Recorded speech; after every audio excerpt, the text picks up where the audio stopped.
Welcome back to the channel and welcome to Blyton Park.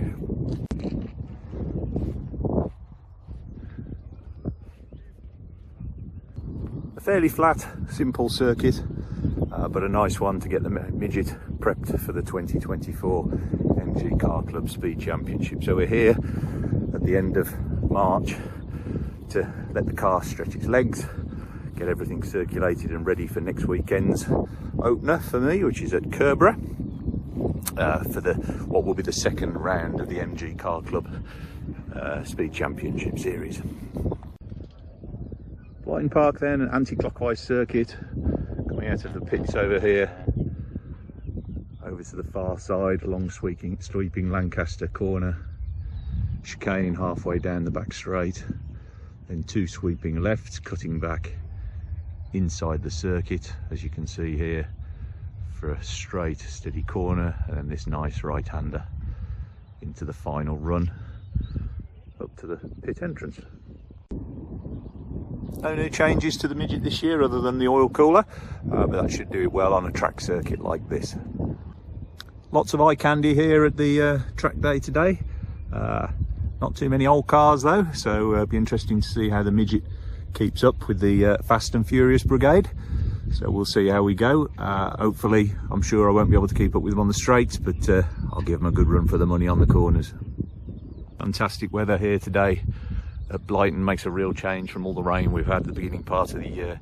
So really looking forward to a dry circuit, get the best out of the road tyres that are on it.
So lunchtime break, car's running well, nothing to do other than maybe bleed the brakes after this, and then we're ready for Kerbera. So the sun's shining, the track's nice and warm. Going to enjoy a few more laps before calling it a day, ready for next week.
So that was Blyton Park. Great circuit for shaking down the car, checking it out, ready for next week and the championship to come. Suits the Midget really well. On the long straight at the back, just about running out in fourth gear. I think any longer a circuit and the car would probably struggle a little bit. And the car did well as well against some of the more modern hot hatches and things like that. Held its own in the corners. So really pleased with how it's running. So that's it from Blyton Park today. Thanks for watching, thanks for subscribing. See you next week at Kerbera.